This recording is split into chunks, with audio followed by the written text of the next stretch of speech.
کیا حال ہے ارسلان؟ آپ شروع کرو گے؟ ہاں صاحب، تھینک یو فار کمنگ. آج ہمارے پاس اس وقت بہت پرومیننٹ یوٹیوبرز اور ڈیجیٹل پبلیشرز کا ایک گروپ پورا آیا ہوا ہے، اور اس وقت جو کانٹینٹ کریٹرز یوٹیوب کے اس وقت ہمارے پاس ہیں، ان کی کمبائنڈ ریچ کی اگر میں بات کروں تو وہ 25 to 30 ملین ہے. اور یہ وہ گروپ ہے apart from a few missing جن کی پرائر کمٹمنٹس تھیں کہ جو اچھا کانٹینٹ کرتا ہے پاکستان کے لیے کرتے ہیں. اور ساتھ میں ہمارے پاس ڈیجیٹل پبلیشرز ہیں جو کہ کانٹینٹ کو وائرل کرتے ہیں اوبویسلی، جس میں سیاست ہے، اردو پوائنٹ ہے، ڈیلی پاکستان ہے، TCM ہے، یہ سارے آج یہاں پہ آئے ہوئے ہیں. تو وداؤٹ ٹیکنگ ٹائم کہ آپ ان سے پہلے تھوڑا سا ایڈریس کریں اور اس کے بعد یہ کچھ کوشچنز آپ سے کرنا چاہیں گے. Thank you. بسم اللہ الرحمن الرحیم. پہلے تو سب کو خوش آمدید اور ویلکم یہاں آنے کا موقع ملا آپ سب سے بات کرنے کا. مجھے بہت پہلے آپ سے بات کرنی چاہیے تھی، کیونکہ یہ بڑا کرٹیکل ٹائم ہے پاکستان میں، اور یہ جو کیونکہ آپ سب یوتھ ہیں، فیوچر ہے اس ملک کی، آپ سب کو پتہ ہونا چاہیے کہ ہم کس کرٹیکل سٹیج پہ کھڑے ہیں. اس میں ہمارے پاس چیلنجز کیا ہیں اور ہمارے سامنے جو اپرچونٹیز اس ملک کے سامنے وہ آج کیا ہیں، تاکہ اب سب کو پتہ چلے ڈائریکشن کیا ہے. میں بڑا چھوٹا پہلے کروں گا اور آپ کے کویسچنس میں لوں گا بعد میں.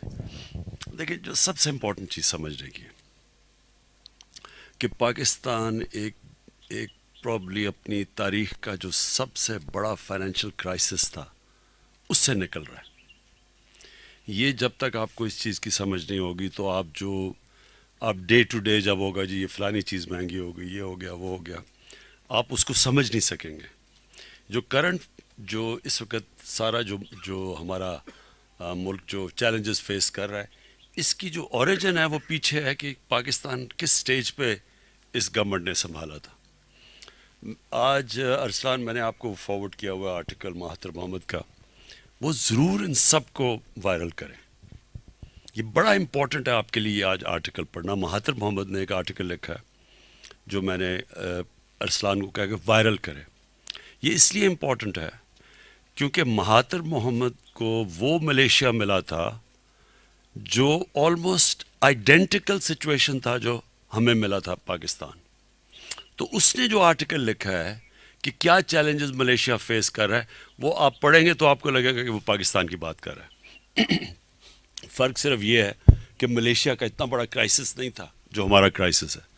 ملیشیا کی اکانومی اس حالت میں نہیں تھی ہماری، لیکن اس نے ٹیک اوور کیا ملیشیا ایک کرپٹ گورنمنٹ سے، جس کو وہ کلیپٹوکریسی کہتا ہے. وہ کرپٹ گورنمنٹ سے اس نے ملیشیا کو سنبھالا، اور وہ اس کرپٹ گورنمنٹ نے وہی کیا ملیشیا سے جو ہمارے یہ جو پولیٹیکل مافیا نے ہمارے ساتھ کیا، ایگزیکٹلی وہی کیا. اسی طرح کی بینکرپسی، اسی طرح نہیں، ہماری بینکرپسی ان سے زیادہ تھی، لیکن مقروض کیا ملک کو، ڈیفیسٹس بڑے بڑھ گئے، قرضے لینے پڑے. وہ بالکل وہ پیٹرن ہمارا ہے. اور پھر وہ مافیا یونائٹڈ، اور ان کی پارٹی جو کیونکہ یہ جو پارٹی بنی ہے جس نے اس کو ہٹایا ہے، یہ پہلی دفعہ پاور میں آئے ہیں صاحب. تو جو وہ چیزیں کہتا ہے وہ پلیز آپ نے سب نے پڑھنی ہے. مہاتر محمد یاد رکھیں کہ مسلمان دنیا کا وہ اسٹیٹس مین ہے جس نے ملیشیا کو چینج کیا تھا، ٹرانسفارم کیا تھا from rural economy to middle income economy. $9,000 per capita وہ چھوڑ کے گیا تھا. $500 پہ ملیشیا کو اس نے سنبھالا تھا. تو وہ جو ملیشیا کی جو ساری جو رائز تھی اور جو چینج کیا تھا وہ سارے مہاتر کو ایٹریبیوٹ کرتے. تو ایک سیزنڈ، ایک 20 سال کا گورننس کا تجربہ. تو یہ جو آرٹیکل ہے، یہ اس سے آپ کو اندازہ ہوگا کہ اس کو کیا چیلنجز فیس کر رہے ہیں، اور آپ ریئلائز کریں گے ایگزیکٹلی وہ چیلنجز ہمارے ہیں. تو ایک تو آپ کو سمجھنا ہے کہ یہ، اور وہ آرٹیکل آپ کو سمجھا دے گا کہ ہم کس قسم کے اکنامک کرائسس سے نکلے ہیں. اسٹیبل کیا اکانومی آج ہمارے. اچھا، اور آپ سب کے لیے میں سمپلیفائی کر دیتا ہوں. اکانومی کو جب آپ دیکھتے ہیں نا، تو دنیا جب آپ کی ریٹنگ کرتی ہے، موڈیز یا جو دنیا، وہ صرف ایک چیز دیکھتی ہے، کرنٹ اکاؤنٹ. کیا وہ ڈیفیسٹ میں یا سرپلس میں؟ میننگ کہ آپ کے ملک سے ڈالرز جو باہر جا رہے ہیں اور جو آپ کے ملک میں ڈالرز آ رہے ہیں، کیا ان کے اندر اگر خسارہ ہے یا وہ سرپلس ہے. یہ ڈیفائن کرتی ہے آپ کی اکانومی. اس کے اوپر آپ کو دنیا قرضے بھی دیتی ہے, اس کے اوپر آپ کو دنیا آپ کی اکانومی کے اندر انویسٹ بھی کرتی ہے, کیونکہ اس کا مطلب کہ آپ کی اکانومی ہیلدی ہے. پاکستان کو جو اکانومی ملی تھی, ہماری تاریخ کا سب سے بڑا کرنٹ اکاؤنٹ ڈیفیسٹ تھا, آلموسٹ $20 ارب کا. کبھی پاکستان میں اتنا بڑا ڈیفیسٹ نہیں ہوا. تو اس کو سب سے اور جب ڈیفیسٹ ہوتا ہے پھر کیا ہوتا ہے؟ جب ڈیفیسٹ ہوتا ہے تو سب سے بڑا پرابلم یہ ہوتا ہے کہ وہ آپ کے کرنسی کے اوپر پریشر پڑ جاتا ہے. ملیشیا میں بھی اس ڈیفیسٹ کی وجہ سے ان کا بھی جو رنگٹ ہے اس نے لوز کیا ویلیو, ہماری کرنسی نے بھی ویلیو لوز کیا. تو جب ویلیو لوز کرتی ہے تو اس کی آؤٹ کمز ہوتے ہیں, کہیں آپ کے قرضے ایکسٹرنل ڈیٹ بڑھ جاتی ہے. سیکنڈلی انفلیشن آ جاتی ہے, کیونکہ جو بھی چیز آپ نے باہر سے امپورٹ کرنی ہے وہ 30% مہنگی ہوگی. تو ہمارا مطلب یہ کہ ہماری تیل مہنگا اگر ہوتا ہے اور گیس مہنگی, اس کا مطلب بجلی مہنگی, اس کا مطلب ٹرانسپورٹ مہنگی, ایڈیبل آئلز مہنگے, اس کا مطلب کھانے گھی مہنگا. تو جو اس کا امپیکٹ ساری چیز کے اوپر پڑتا ہے جب ایک امپورٹڈ انفلیشن ملک میں آ جاتی ہے. ایک دوسری انفلیشن بھی ہے وہ سپلائی سائڈ, مطلب ہماری یہ جو سیزن میں چیزیں مہنگی ہو جاتی ہیں کھانے پینے کی, وہ تو مطلب کہ وہ اس میں ہماری غلطی ہوتی ہے. لیکن یہ جو امپورٹڈ انفلیشن ہے اس میں ہم کچھ نہیں کر سکتے. سو اس کے جتنے بھی امپیکٹ پڑتا ہے جب آپ کا کرنٹ اکاؤنٹ ڈیفیسٹ ہوتا ہے, اس کے جو نتائج ہوتے ہیں وہ اکانومی پہ پڑتے ہیں. تو جب اگر آپ ان کے پچھلے دور میں نے کہا جی ہم نے گروتھ ریٹ بڑھا دی, گروتھ ریٹ کا مطلب کچھ نہیں ہوتا, وہ تو ایک ٹیمپری, اگر میں بھی امپورٹ کرنے شروع کر دوں چیزیں تھوڑی دیر کے لیے خوشحالی آ جائے گی, لیکن ایونچولی وہ آپ کا جتنا خسارہ بڑھتا جائے گا آپ کا کرنسی گرنی شروع ہو جائے گی. کرنسی گرے گی, ملک کی ویلتھ نیچے چلی جاتی ہے. سو یہ صرف میں نے تو اس وقت 75% ہمارے دور میں کرنٹ اکاؤنٹ ڈیفیسٹ نیچے آیا ہے. یہ بہت بڑی اچیومنٹ ہے گورنمنٹ کی. اور ہماری جو فسکل ڈیفیسٹ وہ بھی نیچے آیا. ہماری ایکسپورٹس تھوڑی بڑھی ہیں کیونکہ ڈالر ٹرمز میں ٹائم لگتا ہے جب تک آپ آرڈرز ملتے ہیں, فیکٹریاں لگتی ہیں, لیکن ہم نے امپورٹس کرٹیل کیے ہیں, ہماری ریمیٹنسز بڑھ گئے ہیں, تو ہمارا وہ گیپ نیرو ہو گیا. سو یہ ایک بہت بڑی اچیومنٹ ہے. اس کی وجہ سے اسٹیبل ہوا ہے, اس کی وجہ سے روپیہ تھوڑی دیر گین کیا ہے, اسٹاک مارکیٹ پہ کانفیڈنس آ گیا ہے, سب سے زیادہ انویسٹمنٹ آئی ہے پاکستان میں. سو بیسکلی ہمارا ڈائریکشن ٹھیک ہو گیا. تو سر اکانومی میں صرف آپ کو یہ چیز سمجھنی ہے, اور یہ جب آپ آرٹیکل پڑھیں گے مہاتر کا تو آپ سمجھ جائیں گے. دوسری طرف ہمارے ایکسٹرنل چیلنجز جو فارن پالیسی کے ہیں وہ بھی آپ کو سمجھنا چاہیے. انفارچونیٹلی یہاں بات ہی نہیں کی جاتی. اوائڈ کیا, بڑا ایک سیریس مسئلہ آ جانا تھا کہ اگر یہ امریکہ کی اور ایران کی اور سعودی یہ کانفلکٹ ہو جاتی تو یہ جو آج ہمارا یہ جو مہنگائی ہے یہ آپ نے بھول جانی تھی کہ اس کے بعد کیا ہونا تھا. اس کے بعد یہ ہونا تھا کہ اگر تیل کی ایک دم تیل اوپر شوٹ کر جانا تھا, ہمارا پھر سے ڈیفیسٹ بڑھ جانا تھا. سب بڑے سیریس پرابلمس تھے. تو اللہ کا شکر ہے کہ ہمارا جو ایک بڑا مشکل فیز تھا, ایک ڈینجر بھی تھا, وہ رک گیا. لیکن دوسری طرف ایک اور افغانستان کا, وہ بھی ایک پاکستان پوری کوشش کر رہا ہے پیس پروسیس کے اندر, کیونکہ اگر امن ہوتا ہے افغانستان میں تو پاکستان ایک تو خیر افغانستان کے لوگوں کے لیے بہت اچھا ہے, 40 سال سے بیچاروں کی زندگیاں عذاب بنی ہوئی ہیں, لیکن ساتھ ساتھ ہمارے لیے سارا ٹریڈنگ روٹ کھل جاتا ہے کوریڈور مڈل سینٹرل ایشیا تک, اور یہ بڑے اس کے بہت بینیفٹس ہیں پاکستان کو. تو ایک تو وہ ہے, اور ویسے بھی ہمارے جو قبائلی علاقہ وہ افیکٹ ہوتا ہے, یعنی ہمارا جو مرج ڈسٹرکٹس ہیں وہ افیکٹ ہوتی ہیں افغانستان کی وجہ سے. تو اس لیے یہ ہمارے لیے بڑا امپورٹنٹ ہے کہ یہاں پیس, اور وہ لگ رہا ہے کہ صحیح ڈائریکشن پہ جا رہا ہے. لیکن جو اصل پرابلم ہے وہ ہندوستان کا ہے, اور یہ بڑا سیریس پرابلم ہے. اور انفارچونیٹلی یہاں میڈیا سے اور ڈسکورس سے اس چیز کے اوپر بات نہیں ہوتی. یہ آپ کو سمجھنا ہے یہ کتنا سیریس پرابلم ہے. دیکھیں ہندوستان میں سارا وقت دنیا کہتی تھی کہ جی ہمارے پاکستان میں کہ جی ٹیررسٹ یا ایکسٹریمسٹ پاکستان کو ٹیک اوور کر لیں گے, پاکستان کے نیوکلیئر آرسنل سیف نہیں ہے. آج ایک ایکسٹریمسٹ آئیڈیالوجی نے ہندوستان کو ٹیک اوور کر لیا ہے, اور یہ اتنی خوفناک آئیڈیالوجی ہے. دنیا کی تاریخ میں جب بھی ایک ریسسٹ, ایک ریشل سپریمسٹ آئیڈیالوجی جب ٹیک اوور کرتی ہے وہ اس کے اندر دو چیزیں ہوتی ہیں, ایک تو اپنی ریس سپیریورٹی اور دوسری نفرت ہوتی ہے دوسری ریسز کے اگینسٹ. یہ جب بھی ٹیک اوور کیا ہے خون ہوا ہے دنیا میں, اس ملک پہ خون ہوا ہے.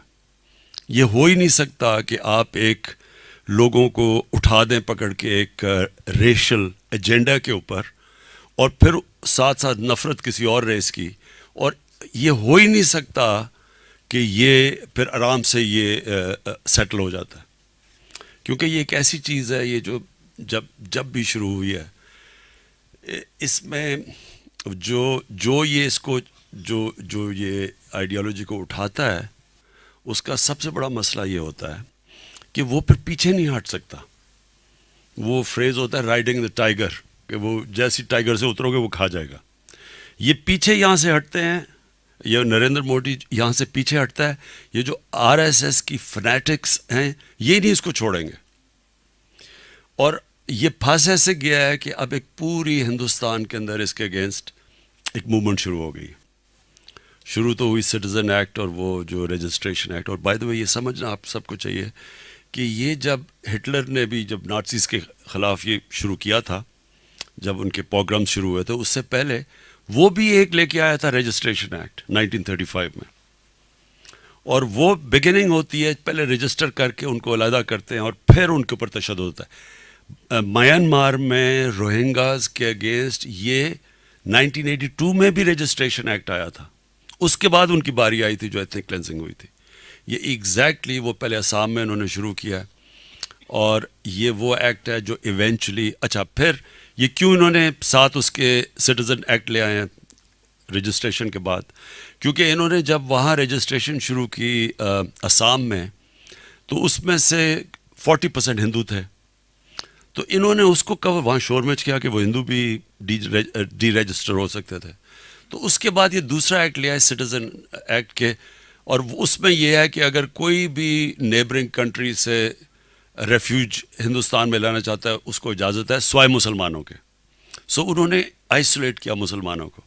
تو ادھر اس کے بعد موومنٹ شروع ہو گئی. پہلی دفعہ مسلمان وہاں کھڑا ہے, وہ اب تھریٹن ہو گئے ہیں, ان کو اور بھی جوائن کر گئے ہیں جو کہ اس وقت ڈرے ہوئے ہیں یہ آر ایس ایس کی آئیڈیالوجی سے, وہ بھی اکٹھے ہو گئے ہیں.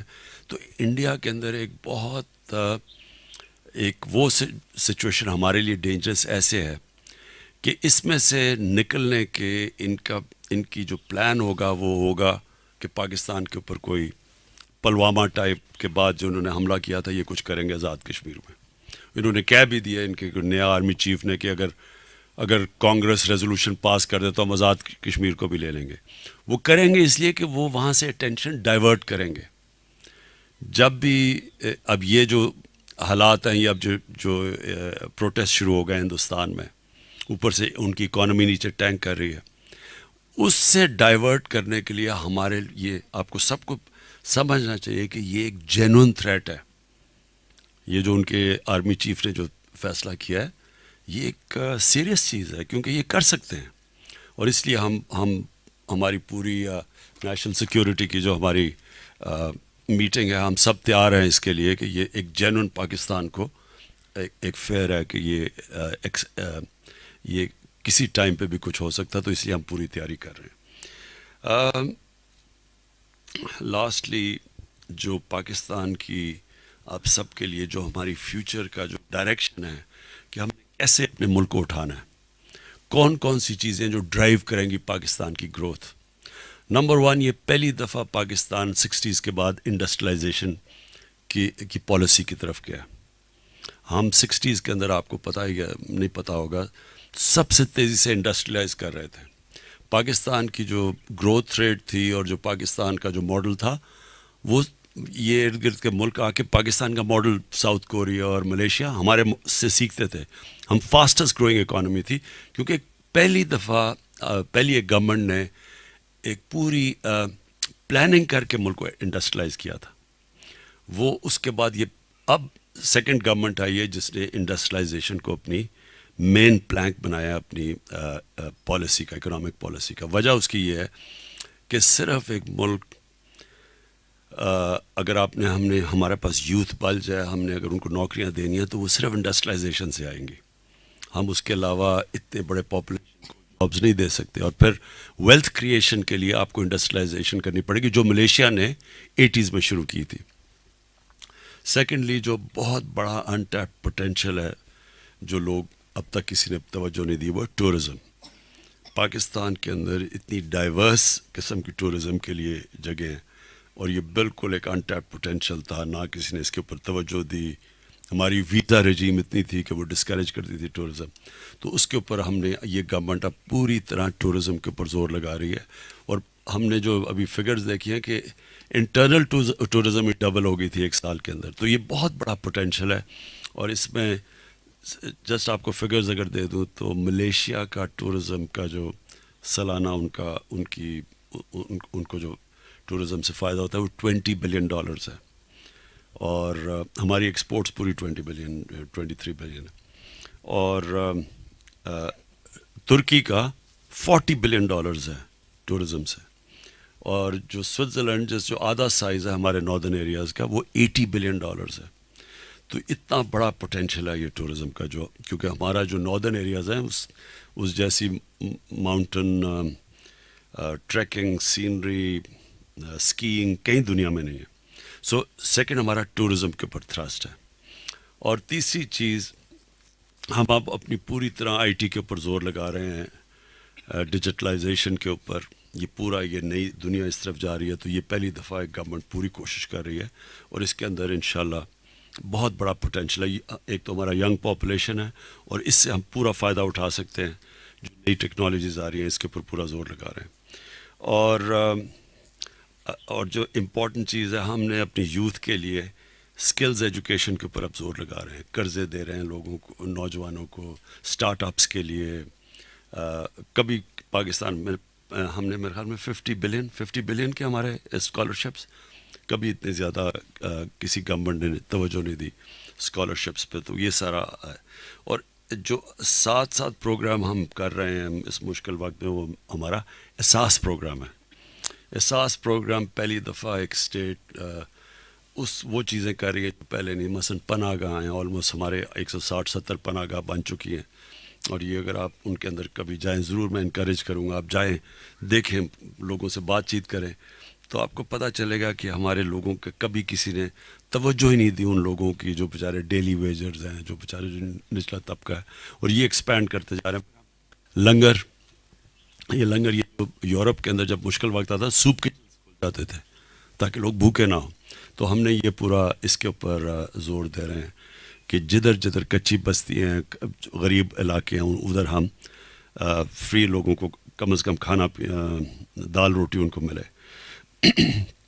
اس کے بعد ہیلتھ کارڈ ہے. یہ ایک ریولوشن ہے پاکستان میں کہ پہلی دفعہ ہم نے اب تک 6 ملین 60 لاکھ خاندانوں کو ہم نے ہیلتھ کارڈ دے چکے ہیں.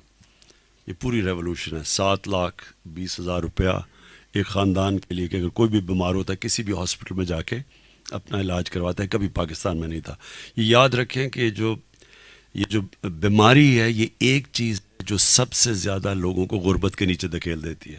ایک خاندان میں جیسی وہ بجٹ ان کا بڑا تھن ہوتا ہے, چل رہا ہوتا ہے, جیسی کسی کو بیماری ہوتی ہے وہ کیونکہ وہ پیسہ ادھر چلا جاتا ہے وہ سارا خاندان غربت سے نیچے چلا جاتا ہے. یہ بہت بڑا ڈرائیور ہے پاورٹی کا.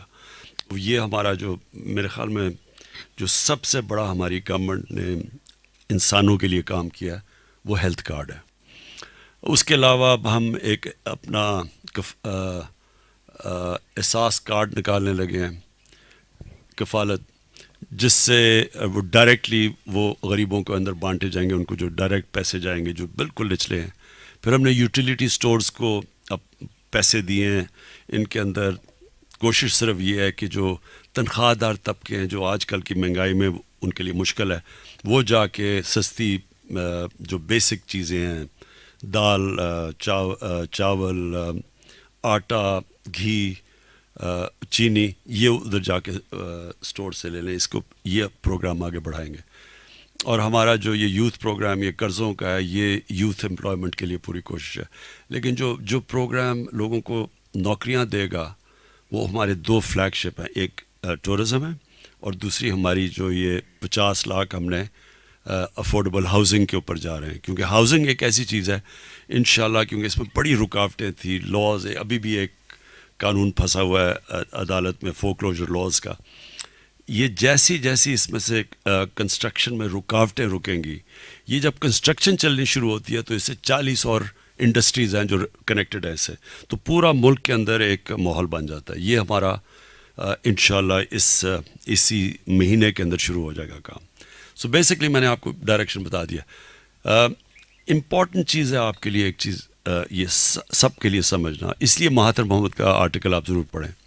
دیکھیں، یہ نہیں ہو سکتا کہ اگر ایک گھر میں ڈاکہ پڑے اور اس کے اوپر قرضے چڑھ جائیں، یہ نہیں ہو سکتا کہ وہ گھر اوور نائٹ ٹھیک ہو جائے گا. یہ ہوگا ہی، ایک پروسیس سے آپ کو گزرنا پڑے گا. دنیا میں جب بھی کوئی ملک کا وہ حال ہوا ہے جو ہمارا ہوا کہ ریکارڈ قرضے، ریکارڈ خسارے، ڈیفیسٹس، فسکل، یہ نہیں ہو سکتا کہ ایک دم ہم کوئی چابی کریں گے اور ایک دم ملک ٹھیک ہو جائے گا. تو ایک پروسیس سے گزرتی ہے، اور ہم کوئی پہلی قوم نہیں ہے جس مشکل مرحلوں میں پھنسے ہیں. ملیشیا کا تو آپ کے سامنے اگزامپل ہے، لیکن بہت اور ملک ہیں، جنگوں کے اندر ملک تباہ ہو گئے، first world war, second world war میں پوری قومیں تباہ ہو گئیں، لیکن وہ ایک پروسیس سے گزر کے کھڑے ہو جاتے ہیں. لیکن یہ بھی ہوتا ہے کہ نہیں بھی ہوتے. وینزویلا کے اندر جو آپ حالات دیکھ لیں، حالانکہ وہاں تیل بھی ہے، وہاں اتنے نوٹ لے جانے پڑتے ہیں ایک ڈبل روٹی خریدنے کے لیے، تو کئی ملک اور بھی نیچے سلائڈ کر جاتے ہیں. یہ جو اب اکنامک مائیگرنٹس دیکھ رہے ہیں، اب جو یورپ جانے کی کوشش کر رہے ہیں، کشتیوں میں جا رہے ہیں، ہمارے سے بہت برے حالات ہیں. تو ہمارا اگر ڈیفالٹ ہو جاتا تو پھر آپ اندازہ نہیں لگا سکتے کہ کتنا اور نیچے جا سکتا تھا. تو فارچونیٹلی ملک سٹیبل ہے، اور اب انشاءاللہ یہ جو سال ہے ہمارا، ہم اپنی گروتھ اوپر کریں گے، اور یہ صحیح ڈائریکشن پہ جائے گا جب لوگوں کو نوکریاں ملیں. جی، کوشچنس؟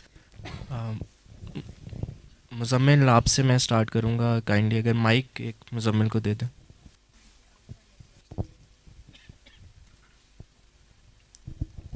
السلام علیکم خان صاحب. سید مزمل حسن Zaidi from JND analytics.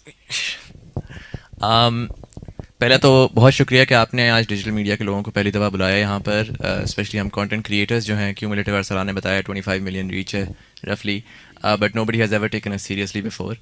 So thank you so much, we are extremely honoured.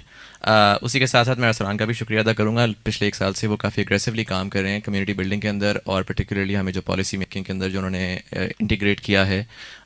We are comparatively small industry but a new industry جس کی $400 ملین کی نیکسٹ ایئر ورتھ ہو جائے گی انشاءاللہ. We created almost 500,000 jobs and 15,000 jobs ہم ہر سال بناتے ہیں. So all the people that you see here, یہ سارے وہ لوگ ہیں جنہوں نے اس ٹائم پہ کام شروع کیا جب نہ پیسہ تھا نہ جابس تھیں، اور یہ صرف پیشن ڈرائیو کر کے یہ لوگ اس جگہ پہ لے کر آئے. So I like to thank you both for giving us the opportunity. سوال اس میں میرا جو پرائمریلی ہوگا وہ یہ ہوگا کہ آپ نے پچھلے 5 سے 10 سال کے اندر جو نوجوان ہیں پرٹیکولرلی ان کو بہت زیادہ ہوپ دی، اور جو ہم اسپیشلی کانٹینٹ کریٹرز یہاں پہ بیٹھے ہوئے ہیں، ہم ہی یوتھ کی آواز بھی ہیں، اور ہمیں ہی یوتھ ٹرسٹ بھی کرتی ہے. They generally don't trust other sources as much.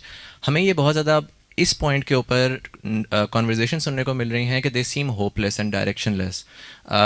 Pre election آپ نے لوگوں کو ایک ڈائریکشن دی تھی، ایک نوجوان کو اپنے پیچھے لگایا تھا، but post election I understand problems بہت ساری ایسی تھیں جس کے اوپر آپ تھوڑا سا ڈیفینسو کے اوپر چلے گئے تھے. A lot of times the conversations that we see or hear from you are also کہ explanatory کہ کیا مسائل ہیں وہ کیوں ہیں، بٹ ہماری طرف بہت ساری یوتھ ایسی ہے جو کہ اب چاہ رہی ہے، کہہ رہی ہے کہ ہمیں بتائیں کہ ہم کیا کریں، ہم اگر ملک بہتر کرنا چاہتے ہیں. دیکھیں، ایک تو جو سوشل میڈیا ہے، یہ تو تحریک انصاف کا سب سے بڑا ویپن تھا، اس لیے کہ تب کسی کو سمجھ ہی نہیں تھی سوشل میڈیا کی جب ہم شروع ہوئے. اور ہم انفیکٹ اگر سوشل میڈیا ہمارے ساتھ نہ ہوتا تو میں سمجھتا ہوں کہ ہم یہ مین اسٹریم میڈیا پہ جس طرح کا پیسہ چل رہا تھا، کیونکہ یہ مافیاز ہیں، آپ کو پہلے سمجھنا چاہیے. دیکھیں، ایک چائنیز پروورب ہے، نو یور اینمی. آپ کا مقابلہ ہے کس سے؟ جب تک آپ کو یہ نہیں سمجھ آئے گی آپ اسے مقابلہ نہیں کر سکتے. تو جب بھی ایک وہ سچویشن ہوتا ہے نا مقابلے کا، پہلے تو آپ اسیس کریں کہ میرا ہو کس سے رہا ہے. ہمارا مقابلہ ہو رہا ہے اس ملک کے 30 سال کے انٹرینچڈ مافیا سے، اور وہ مافیا اتنا انگرینڈ ہے، اور وہ جو مہاتر محمد وہ جو کہتے ہیں وہ ایگزیکٹلی یہ کہتے، ان کا بھی مقابلہ یہ ہو رہا ہے کہ وہ ایک انٹرینچڈ سسٹم ہے. تو آپ کی کامیابی کا مطلب ان کی موت، یہ نہیں کہ ان کا فیلئر. وہ جیلوں میں جائیں گے، اس لیے ان کی موٹیویشن بہت زیادہ ہے. وہ پیسہ چلا رہے ہیں میڈیا پہ، ہر روز افراتفری، تباہ ہو گیا ملک، مارا گیا، یہ ہو گیا وہ ہو گیا.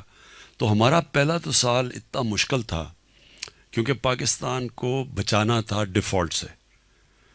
یہ خطرہ تھا کہ ہمارا روپیہ ادھر تک گر جائے. تو اگر آج مہنگائی لوگ کمپلین کر رہے ہیں تو اگر روپیہ اور گر جاتا، جو گر سکتا تھا کیونکہ ہمارے پاس فورن ایکسچینج نہیں تھا روپے کو سپورٹ کرنے کے لیے.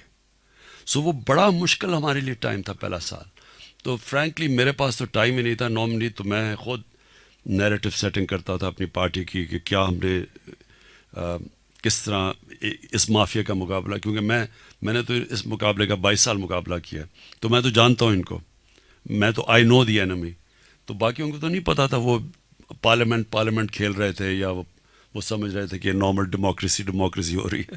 انہیں نہیں پتا تھا کہ مگرمچھوں کے ساتھ مقابلہ ہے جو ہر نچلی سطح پہ گر سکتے ہیں. ایک چیز سوشل میڈیا کو میں ضرور کہوں گا، دیکھیں کبھی نہ الاؤ کریں کسی کو اس نیچی سطح کے اوپر گرنے کے لیے، جدھر یہ آپ کی فیملیز کو اٹیک کرتے ہیں، کسی کے گھر والوں کو اٹیک کرتے ہیں. یہ ہماری ٹریڈیشن میں نہیں ہے. کبھی بھی میں نے اس طرح لوگوں کو گرتے نہیں دیکھا جس طرح انہوں نے بشرا بیگم کو اٹیک کیا. جو وہ نہ وہ پالیٹکس میں ہیں، نہ وہ کوئی پبلک فگر ہے، نہ وہ کوئی آتی ہیں سامنے. مریم نواز کا تو یہ، مریم صفدر کا، کہ وہ تو خود جا کے پورا ان کا سیل چلاتی ہے، جو سمیئر کیمپین کرتی ہے، سٹیٹمنٹس خود دیکھتی ہے، پالیٹکس میں ہے. لیکن جس کا لینا دینا، مثلا ہم نے کبھی ہماری پارٹی میں سے کسی نے کلثوم نواز کے خلاف ایک لفظ نہیں کہا، اور نہ ہی کہنا چاہیے. یہ تہذیب کے خلاف ہے. لیکن یہ اتنے نیچے گرتے ہیں، ان کو آپ کو بخشنا نہیں چاہیے. ہمارے سوشل میڈیا سے یہ ڈرتے تھے لوگ. جب یہ کوئی بھی چیز کراس کرتے تھے، ہمارا سوشل میڈیا ایک دم ان کو پکڑ لیتا تھا. تو ایک تو پرسنل لیول کے اوپر کبھی نہ ان کو آنے دیں، کیونکہ یہ رانا ثناء اللہ جیسے لوگ جو ہیں، جو گٹر سے اٹھے ہوئے ہیں، کرمنلز ہیں، قاتل ہیں. اپنی ان کی پارٹی والے کہتے ہیں 18 قتل کیے ہوئے اس نے، وہ بھی ڈبیٹیبل ہے، اس سے زیادہ ہی ہوں گے اس کے. تو یہ وہ لوگ ہیں، ان کا ساتھ ہمارا مقابلہ ہے. اس لیے یہ ہر لیول پہ گرتے ہیں. اور ہم نے جو گورنمنٹ آئی تو ہمارے پاس ٹائم نہیں تھا، میرے پاس ٹائم نہیں تھا کہ ہم کانسنٹریٹ کریں اپنے میڈیا پہ اور نیریٹو کے اوپر، کیونکہ ایک سروائیول کی اس کو جنگ چلی ہوئی تھی. اس لیے انہوں نے ایک ہیمر کر کے، ایک سب یونائٹڈ تھے، انٹرسٹ سب کا ایک تھا. چاہے ایک کو اپنے آپ کو کوئی دین کے نام پہ پالیٹکس کر رہا تھا، کوئی اپنے آپ کو لبرل کہہ رہا تھا، کوئی کچھ کہہ رہا تھا.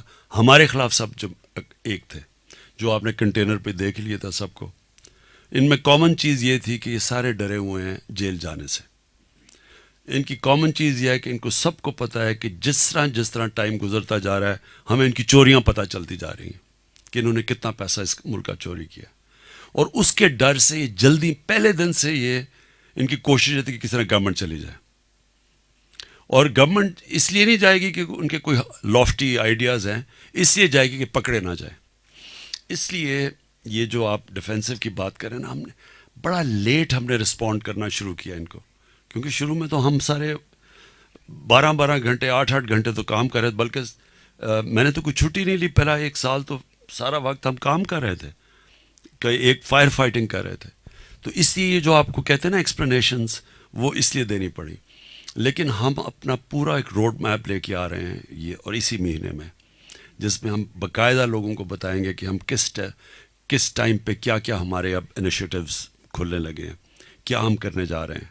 اور نوجوانوں کو ایک چیز میں ابھی اسٹیٹمنٹ دی اور اس کے اوپر بڑے فنی کامنٹ سے آئے ہیں کہ اصل میں سکون تو قبر میں ملتا ہے. تو اس کے اوپر میں نوٹس کر رہا تھا کہ بڑے وہ ایک قائم علی شاہ کی کوئی چل رہی ہے کہ اس نے کہا کہ جی وہ بھٹو تو ابھی بھی زندہ ہے، تو قبر میں کیسے سکون آ سکتا ہے، پتہ نہیں. سو مطلب میرا یہ ہوتا ہے کہ زندگی جو ہے نا آپ کی، پلیز ایک چیز انڈرسٹینڈ کریں، یہ ہیپلی ایور آفٹر صرف فیری ٹیلز میں ہوتا ہے. ریئل لائف میں ایسی چیز نہیں ہوتی. ریئل لائف کا مطلب ہوتا ہے اسٹرگل. جب آپ کی زندگی میں اسٹرگل ختم ہو جاتی ہے نا، تو آپ یہ سمجھ جائیں کہ it's all smooth sailing downhill. Struggle ہوتا ہے جو کہ آپ کے اندر وہ پوٹینشیل آپ کا نکالتا ہے باہر. جتنے جتنے آپ چیلنجز لیتے رہتے ہیں, وہ کہتے ہیں نا, ایک بڑی اچھی سینگ ہے کہ ڈو ناٹ جج for what a person is, جج them by what they aspire to be. کیونکہ آپ کی ایسپریشنس ڈسائڈ کریں گی کہ آپ کتنے بڑے انسان بنیں گے یا کتنے چھوٹے انسان بنیں گے. سو یہ جو اسٹرگل ہوتی ہے نا, یہ یوتھ کے لیے, اس سے کبھی گھبرانا نہیں چاہیے, کیونکہ اسٹرگل کے اندر ایک انسان کی بڑی کوالٹیز نکلتی ہیں. آج تک کوئی بڑا انسان دنیا میں نکلا ہی نہیں ہے جو اسٹرگل نہیں کی اور جس نے برا وقت نہیں دیکھا. تو ایک ملک, قوموں کی زندگی میں بھی برے وقت آتے ہیں, اور برے وقت آنے ہیں. آپ کا گھر کو لوٹا گیا دونوں ہاتھوں سے, 4 گنا زیادہ قرضہ پاکستان کا 10 سال میں بڑھا ہے. یعنی 6 ٹریلین سے 30 ٹریلین پہ پاکستان کا قرضہ 10 سالوں میں پہنچا ہے. 60 سالوں میں 6 ٹریلین اور 10 سالوں میں پہنچ گیا 30 ٹریلین. تو یہ اس کے کانسیکوینسز ہیں. اور امیجن کریں نا, ایک گھر ہے آپ کا, ایک گھر کے اندر جب وہ لوٹا جاتا ہے, اور تو وہ ٹائم لگتا ہے کہ آپ اپنی آمدنی بڑھاتے ہیں, سارا گھر کام کرتا ہے, مشکل وقت میں خرچے کم کرتے ہیں, لگژریز کم کرتے ہیں, یہ قوم کو بھی کرنا پڑتا ہے. تو جو یوتھ کے لیے میرا ہے کہ دیکھیں, شکر کریں کہ آپ کا ملک سٹیبل ہے. اب شکر کریں کہ دنیا کی سب سے زیادہ انویسٹمنٹ آئی ہے. اب کتنی دیر کے بعد پاکستان میں فورن انویسٹمنٹ آ رہی ہے, وہ صرف اس لیے آ رہی ہے کہ ان کو کانفیڈنس آتا جا رہا ہے. اسٹاک مارکیٹ جو ایک دم نیچے راک باٹم سے اوپر گئی, کانفیڈنس آ رہا ہے لوگوں پہ. سو اب آگے جو ہے یوتھ کے لیے انشاءاللہ بڑی اپرچونیٹیز نکلیں گی. میں آج آپ کے سامنے ایک پریڈکشن کرتا ہوں, کسی کا بھی, یہ سارے ارد گرد کے ملکوں کے اندر کسی میں اتنا پوٹینشیل نہیں ہے جو پاکستان میں ہے. یہ اللہ نے, میں تو جب سے گورنمنٹ میں ہوں, میں خود, میرا مائنڈ باگل کرتا ہے کہ کس طرح کی, یعنی اللہ نے ایگریکلچر میں ہم کہاں سے کہاں جا سکتے ہیں. صرف تھوڑی پروڈکٹیوٹی بڑھانی ہے. ہمارے پاس زمین ہے, ہمارے پاس پانی, اس کو بھی صحیح نہیں استعمال کرتے, کوئی ٹیکنالوجی نہیں ہم استعمال کر رہے. صرف as an agriculture country Pakistan کے اندر پوٹینشیل ہے کہ سب سے آگے نکل سکتے. پھر یہ منرل ویلتھ جو ہے, یہ لوگوں کو اس چیز کا نہیں پتا کہ صرف جو ہماری اس وقت 14 انہوں نے ریزروز ریکارڈنگ میں صرف ایک جگہ پہ 14 ریزروز ہیں گولڈ اور کاپر کے. صرف 2 جو ہے نا ان کا اسیس کیا ہوا ہے انہوں نے, جو 2 ابھی جس کے اوپر انہوں نے اسیسمنٹ کی ہے, ان 2 کا جو پروفٹ ہے وہ $100 بلین ہے. یعنی سارا جتنا ہمارا فورن ڈیٹ ہے وہ اتار سکتے ہیں. سو یہ اتنے, اس پہ پھر کولے کے جو ریزروز ہیں ہمارے پاس اتنا ہے, ہمیں کبھی فکر ہی نہیں کریں گے ساری زندگی, وہی صرف تھر کول سے بجلی یہاں سے اگلے 50 سال تک مل سکتی ہے. سو یہ ملک میں ہے, انفارچونیٹلی یہ سارا انیکسپلورڈ اور انیکسپلورڈ پوٹینشیل ہے. سو یوتھ کو کہنا ہے کہ آگے بڑے اچھا وقت آ رہا ہے. جی جی thank you so much. Quickly جیسے آپ نے نیریٹو والی بات کی, اور جب فواد چودھری صاحب بھی منسٹری میں تھے, انہوں نے پی ٹی وی کو ریگولیٹ کرنے کی کوشش کی. جس طریقے کے ساتھ اردوغان نے ٹی آر ٹی شروع کیا, اے جے پلس ہے یا اور نیٹ ورکس ہیں, سو اس سائٹ کے اوپر آپ کے خیال سے گورنمنٹ جو ہے وہ کیا کری؟ ریسنٹلی آپ نے جیسے ارطغرل والا ڈرامہ آپ نے کہا, پھر کچھ انٹرٹینمنٹ شوز ہیں, لیکن ابھی تک ہمیں ایز سچ کچھ نظر نہیں آ رہا اس حوالے سے. دیکھیے, یہ بڑا امپورٹنٹ ہے آپ سب کے لیے. پاکستان کو جو تھریٹ ہے نا, اور آپ سب وہ جو کانٹینٹ بناتے ہیں, یہ بڑا امپورٹنٹ ہے آپ کے لیے ریئلائز کرنا کہ پاکستان میں ایک بہت بڑا چیلنج آ رہا ہے. وہ چیلنج آ رہا ہے یہ موبائل فون کی وجہ سے, اور موبائل فون میں بچوں کو وہ کانٹینٹ اب اویلیبل ہے جو ہیومن ہسٹری میں کبھی نہیں تھا, ہیومن ہسٹری میں نہیں تھا. اس کا فال آؤٹ آ رہا ہے, اور بچوں اب اتنی تیزی سے ڈرگز اس اسکولوں کے اندر اب جا رہی ہیں جو کہ میں نے کبھی ریئلائز ہی نہیں کیا, جب سے پاور میں ہوں پتہ چلا ہے. اور دوسرا جو سیکس کرائم ہے, یہ اسکائی راکٹ کر رہی ہے پاکستان میں, جس میں پیڈوفیلیا ہے جو کہ بہت سیریس چیز ہے پاکستان کے اندر. چائلڈ پورنوگرافی میں ہم سب سے سیڈلی کہ پاکستان میں جا رہی, تو اس کے اوپر کلیم ڈاؤن تو کر رہے ہیں, لیکن اس کی ایک اور وجہ ہے کہ ہم کر کیا رہے ہیں.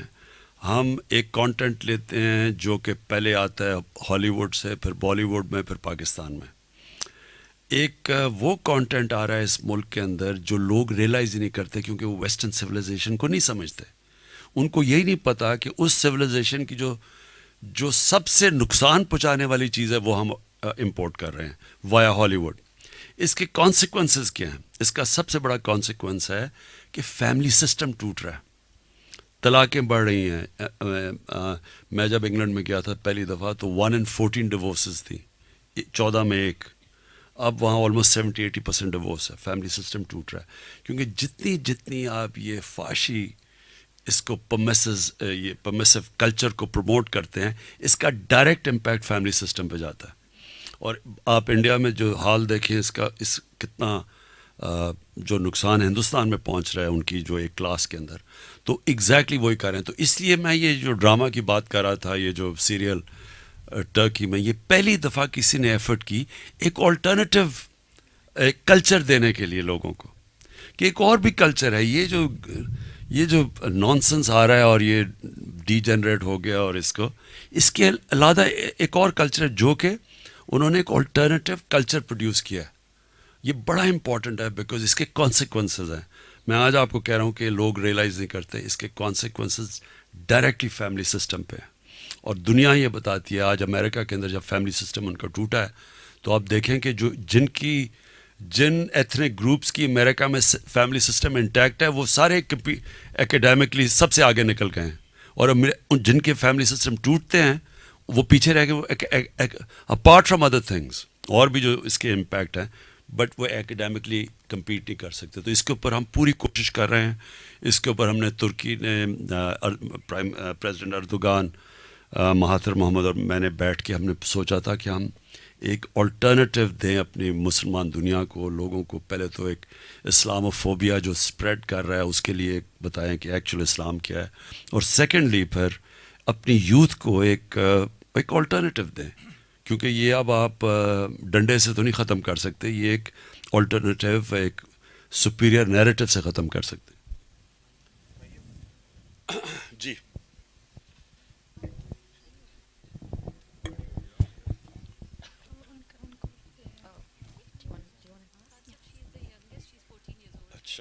Assalamu alaikum. I'm Uswai Zainab, a student of 9th Cambridge 01 and a devoted follower and fan of yours.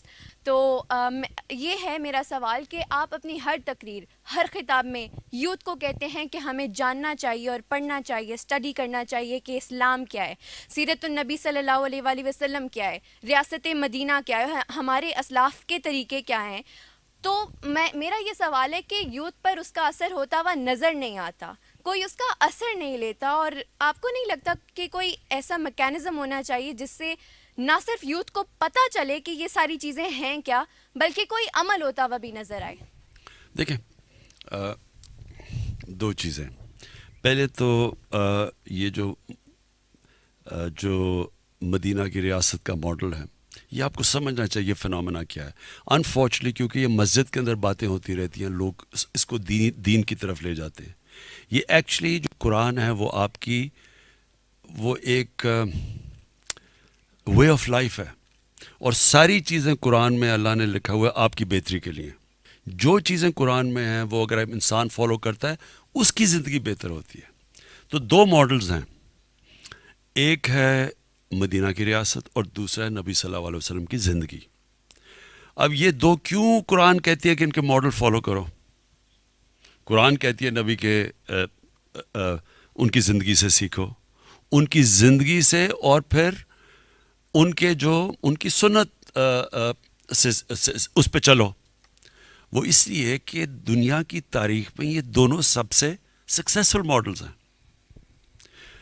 آج جو مدینہ کی ریاست تھی وہ بیسز بنی تھی دنیا کا سب سے عظیم جو مسلمانوں کا سویلائزیشن تھا وہ بیس ہوا تھا مدینہ کی ریاست پہ, اور وہ ماڈرن پرنسپلز پہ بنی تھی. ویلفیئر اسٹیٹ یہ پہلی دفعہ کانسیپٹ آیا تھا, رول آف لا, سارے قانون کے سامنے ایک برابر, کوئی ریشل ڈسکرمنیشن نہیں تھی. آخری خطبے میں نبی صلی اللہ علیہ وسلم نے کہا سارے انسان چاہے جو مرضی آپ کا رنگ ہو ایک ہیں. یعنی وہ ایک ماڈرن ریاست تھی. سب عورتوں کو رائٹس دیے گئے, غلاموں کو آزاد کیا گیا. یہ ساری سب ماڈرن کانسیپٹس ہیں. ٹالرنس, ریلیجس ٹالرنس ہے. یہودی کیس کی جاتا ہے خلیفہ وقت کے سامنے, انتھنکیبل آج بھی. تو وہ سب ماڈرن کانسیپٹس تھے, اور وہ بیسس بنا ایک ٹوٹے پھوٹے جو یعنی جن کی کوئی حیثیت ہی نہیں تھی عربوں کی, 2 سپر پاورز کے سامنے وہ اٹھ کے دنیا کے لیڈرز بن گئے. اور یہ کتنی تیز بنے, یہ بھی آپ کو سمجھنا چاہیے کہ یہ ہیومن ہسٹری ہے, یہ میتھولوجی نہیں ہے. یہ 625 میں بدر کی جنگ ہوئی, 313 مسلمان. 636 میں 11 سال کے بعد رومنز کو انہوں نے بیزنٹائن ایمپائر کی شکست ہوئی یارموک کے اندر. 11 سالوں میں ان کے 1 لاکھ فوجی تھے جو لڑنے والے تھے, اور سب سے ماڈرن ان کے ویپنز تھے. اور دوسری چیز, نبی صلی اللہ علیہ وسلم کی زندگی دنیا کی تاریخ میں کسی انسان نے اچیو کیا ہی نہیں جو انہوں نے کیا. کبھی ایسا انسان کی کوئی اچیومنٹ ہے ہی نہیں آج تک. تو ہم کتابیں پڑھتے ہیں, جو بھی کچھ کامیاب ہوتا ہے بزنس میں وہ کتاب لکھ دیتا ہے, وہ ہر کی بل گیٹس کی کتاب ہے سب کی, لیکن کسی انسان نے تو وہ کیا ہی نہیں جو انہوں نے کیا ہے. یہ تو 100 گریٹسٹ مین میں بھی نمبر 1 پہ ان کو رکھتے ہیں, کیونکہ کسی نے یہ اچیومنٹ نہیں کی. دیئرفور یہ کامن, میں لوگوں کو کہتا ہوں کہ ان کو اسٹڈی کرو, دونوں کو, مدینہ کی ریاست کو اسٹڈی کرو, ان کی زندگی کو, کیونکہ اگر آپ نے اوپر جانا ہے زندگی میں تو ان کی زندگی میں سب کچھ ہے. آپ ان کے کیریکٹر کیا, ان کی زندگی میں کیا اسٹرگلز آئیں, کیا انہوں نے فیس کیا, تو یہ سب کچھ ہے. تو پہلے چیز تو میں یہ لوگوں کو یہ اس لیے کہتا ہوں, یہ اس سے بہتر آپ کے سامنے کوئی ماڈل نہیں ہے. آپ نے اپنی زندگی بہتر کرنی ہے. اس ملک نے اگر اوپر جانا ہے, ہمیں ان پرنسپلز پہ جانا پڑے گا جو مدینہ کی ریاست ہے. اب آگے سیکنڈ چیز, آپ نے کہا جی کچھ فرق نہیں پڑ رہا. آپ کو پتہ ہے انہی کی زندگی سے سیکھتے ہوئے 10 سال کے بعد, ان کی تبلیغ کے بعد صرف 40 لوگ مسلمان تھے. پوائنٹ کیا ہے کہ یہ, اور قرآن کے اندر بھی ایک جو سب سے بڑی صفت دی گئی ہے وہ پیشنس ان ایڈورسٹی, صبر کرنا. آپ کوشش کرتے رہتے ہیں. پلیز ایک چیز یاد رکھنا, یہ ہمیشہ ایک چیز یاد رکھنا, آپ نماز میں صرف ایک چیز مانگتے ہیں, اللہ مجھے ان کے راستے پہ لگا, راستے پہ لگا. پلیز یہ یاد رکھنا بار بار. وہ منزل نہیں آپ مانگتے کہ وہ جس پہ اللہ نے تُونے, ان کے راستے پہ لگا جن کو تو نے نعمتیں بخشی. سو آپ کا صرف کام ہے اس راستے پہ چلنا. کامیابی اللہ دیتا ہے. میں کتنی دفعہ آپ کو کہتا تھا جب سارے ہمارے بیچارے گھبرائے ہوئے ہوتے تھے کہ اب تو کوئی چانس نہیں. عمران غزالی ڈرا ہوتا تھا کہ جی اب کیا ہوگا, اب تو جی یہ ہو گیا وہ ہو گیا. میں آپ کو کہتا تھا کہ انسان کے ہاتھ میں اللہ نے صرف کوشش دی ہے, نیت وہ جانتا ہے, کامیابی تو وہ دیتا ہے. یہ تکبر ہے جب انسان سمجھتا ہے کہ جی میں جیت گیا. جتانا تو اس نے ہے, کوشش آپ کے ہاتھ میں ہے. سو دیکھیں, ہم یہ ایک ملک کا ایک بڑے ٹیسٹ سے گزر رہا ہے. یوتھ کے لیے بڑا ٹیسٹ ہے, بے روزگاری ہے, اکانومی نہیں ابھی چل رہی, لیکن یہ ایک حصہ ہوتا ہے زندگی کا, اونچ نیچ زندگی کا حصہ ہے. آپ نے لوگوں کو یہ بتانا ہے. جب لوگ, جو انسان ہوتا ہے نا, ایک چیز یاد رکھیں, ہارتا کب ہے انسان؟ ہار کبھی انسان کو نہیں ہراتی. ہارتا انسان تب ہے جب کہ ڈاؤن سوئنگ کے اندر وہ ڈیمورلائز ہو کے ہار مان جاتا ہے. جب تک وہ ہار نہیں مانتا وہ امپاسبل سچویشن سے آ کے جیت جائے گا. جب تک وہ ہار کے ڈائنامک سمجھتا ہے کہ یہ برا وقت آیا ہے, اس سے ہر فیلئر آپ کے لیے آپ کو سکھاتا ہے چیزیں. فیلئر سب سے بڑا ٹیچر ہوتا ہے. آپ سول سرچنگ سیکھتے ہیں, اور جب وہ اپنی غلطیاں دور کرتے ہیں اور تکڑے ہو کے واپس آ جاتے ہیں. یہ ہے زندگی کا سائیکل. تو اس سے گھبرانا نہیں چاہیے کہ ابھی نہیں لوگ آ رہے, تھوڑی دیر میں آ جائیں گے, 2 سال میں آ جائیں گے, 3 سال میں آ جائیں گے. جی Assalamu alaikum. My name is Mariam Ali and I'm a business journalist and I create digital content on the economy. So, sir, you talked a lot about the industrialization policy that your government is going to introduce. And you said that the model that you have in mind is the 1960s of Pakistan. But as everyone over here who has taken Pakistan studies knows, most of that wealth was concentrated in the hands of 22 families. How are you going to make sure that your industrialization policy isn't concentrated in the hands of the few, and how are you going to redistribute that wealth? And also, how are you going to make sure that your industrialization policy actually leads to our exports increasing? Because currently our exports are quite sluggish, and no matter how much we depreciate our currency, they haven't been improving. Thank you. جو second question ہے، دیکھیں جب آپ کو export orders ملنے شروع ہوتے ہیں کیونکہ ہمارا روپیہ، ہماری ایکسپورٹس کمپیٹیٹیو ہو گئی ہیں، تو وہ ایک ٹائم لیگ ہوتا ہے جب وہ آپ اپنی پوری کرنے کے لیے مے بی نئی انڈسٹری لگتی ہے، مے بی نئی انویسٹمنٹ آتی ہے، وہ ایک ٹائم لیگ ہوتا ہے اس میں. بٹ دا فیکٹ از کہ جو ٹرن راؤنڈ ہو گیا آلریڈی کہ ہماری ایکسپورٹس نے پک اپ کیا، کئی ایکسپورٹس تو 30% ہماری کاٹن ٹیکسٹائلز کے اندر کئی جگہ میرے خیال میں ٹاولز یا کئی چیزیں وہ 30% انکریز کر گئی ہیں. سو وہ ڈائریکشن تو ٹھیک ہو گیا. سو ول ٹیک اے بٹ آف ٹائم. جہاں تک وہ جو 60s میں آپ نے بات کی نا کہ ایک دم ویلتھ کانسنٹریٹ ہو گئی تھی تھوڑے سے لوگوں کے اندر، یہ ہونی تھی. جب آپ ویلتھ کریشن کرتے ہیں، ویلتھ کریشن کیسے ہوگی؟ جس آدمی کے پاس پیسہ ہوگا ایکسٹرا وہی لگا کے کرے گا نا. غریب آدمی تو بڑے بڑے پروجیکٹس نہیں کر سکتا. پروجیکٹس تو وہی کریں گے جن کے پاس کیپیسٹی ہوگی. جو ہم نے غلطی کی، میں جب آپ کو بتا دوں گا 60s میں جب ہم تیزی سے آگے جا رہے تھے، اس میں کوئی شک نہیں کہ ویلتھ کریشن تھی. کرنا کیا چاہیے تھا؟ ہم نے اس کو جس طرح چائنا میں ہوا ہے، چائنا میں ویلتھ کریشن ہوئی، انہوں نے جو پیسہ تھا، جو جیسے جیسے ویلتھ، انہوں نے پیسہ نیچے لوگوں کو غربت سے نکالنے کے لیے خرچ کر دیا. سو چائنا نے 70 کروڑ لوگوں کو 30 سال میں غربت سے نکالا ہے. یہ ہیومن ہسٹری کا میریکل ہے. 700 million people taken out of poverty. کیا کیا؟ ویلتھ کریٹ کی. اس کریشن سے انہوں نے نچلے طبقے کو اوپر اٹھا دیا. تو جب ہمارے پاس سرپلس ہوگا تو ہم نچلے پہ خرچ کریں گے نا. سو جو ہم نے غلطی کی اینڈ آف 60s، سوشلزم لے آئے، نیشنلائز کر دیا. اس سے کیا ہوا؟ انسینٹیو ہی لے گئے ہم سب.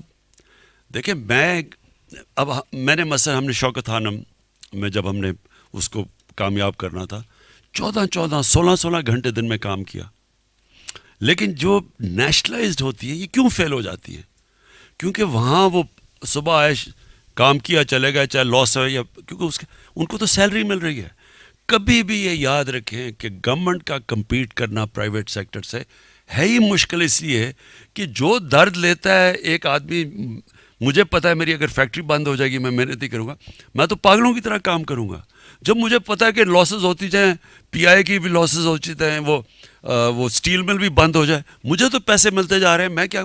سو it key not compete with the private sector. So جو غلطی ہم نے کی، بجائے اس کو وہ جو پروفٹس اکٹھے ہو گئے تھے تھوڑے، ان کو ہم ریڈسٹریبیوٹ کرواتے ہیں. ہم یہ جو کرونی کیپٹلزم کو اٹیک کرتے ہیں، ہم نے ان کو ساری انڈسٹری بند کر کے یعنی اس کو ساری انڈسٹریل گروتھ ختم کر دی.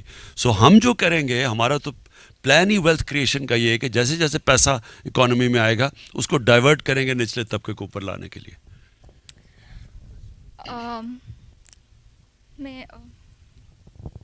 السلام علیکم سر. مائی name is Aqsam and I am an Instagram influencer.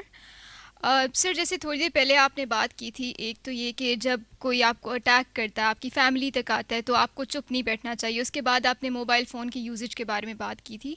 تو مجھے ایک بہت کامن سا کویشچن ہے کہ ہماری انٹرنیٹ پہ سیفٹی، ہم جو جیسے سائبر کرائم ہوتا ہے، جو بھی بولنگ ہوتی ہے، ہراسمنٹ ہوتی ہے، بلیک میلنگ ہوتی ہے، تو مجھے پتہ ہے کہ اس کا کیا پروسیس ہے کہ آپ کہاں پہ کون سے کنسرن ڈپارٹمنٹس ہیں جہاں پہ آپ جا کے کمپلین کر سکتے ہو. لیکن بینگ اے فیمیل، جیسے مجھے بہت سی میری جن فیمیلس کے ساتھ انٹریکشن بھی ہوتا ہے، تو اگر جو ریلیونٹ ڈپارٹمنٹ ہے وہ میجورٹی آف دا ٹائم وہ ایکشن نہیں لیتے ہیں، کچھ ایشوز جو کچھ بھی ہوتے ہیں.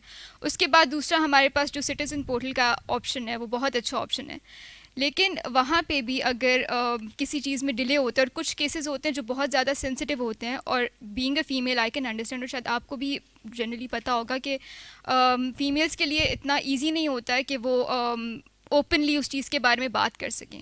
تو اس چیز کا کیا سلوشن ہونا چاہیے، کیونکہ بہت کچھ سینسٹیو کیسز بھی ہوتے ہیں. میں نے یہ بالکل آپ ٹھیک کہہ رہے ہیں. یہ بڑا میں نے اپنے سامنے یہ ڈی جنریشن دیکھی اپنی سوسائٹی کی.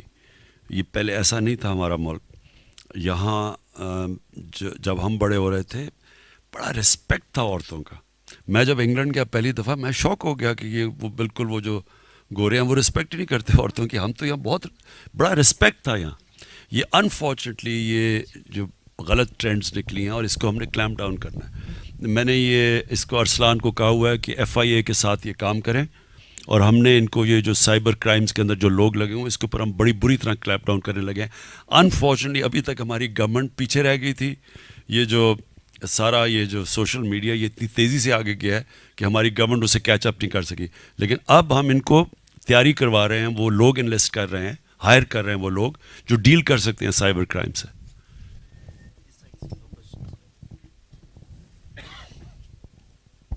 السلام علیکم خان صاحب, مائی نیم از جنید اکرم اور میں ویڈیوز بناتا ہوں سوشل ایشوز پہ اور ایجوکیشن پہ فوکس میرا زیادہ رہتا ہے.